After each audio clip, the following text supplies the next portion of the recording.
好，咁又見到我張三元啦。咁今日邀請到咧香港道教聯合會國際道德經論壇嘅呢個香港組委會嘅接待組副主任咧陳國亨道長咧就為我哋做呢個訪問嘅，俾啲掌聲陳國亨道長。多謝。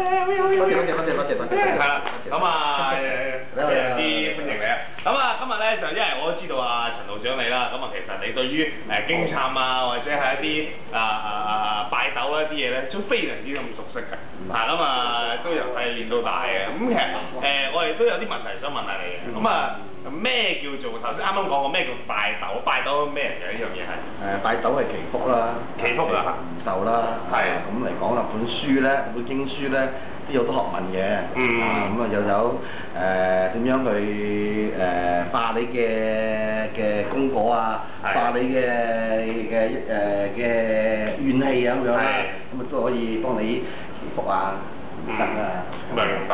咁咩叫祭幽咧？祭幽係？祭幽主要即係有幾本經課係祭幽啦，開位攝召啦，關燈散花啦，嗰啲好熟悉嘅。熟悉啊！咁就最緊要道家啦嚟講，最緊要呢本就叫做祭奠施食啦。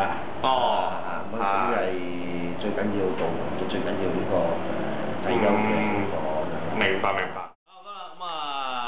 我哋又再訪問陳國亨道長啦嚇，陳道長，又再多謝你啊，再次多謝你。多謝。係啦，再問多次啊，即係我想問下，其實呢個拜懺即係成日聽人講拜懺，咁拜懺咩嚟嘅嚇？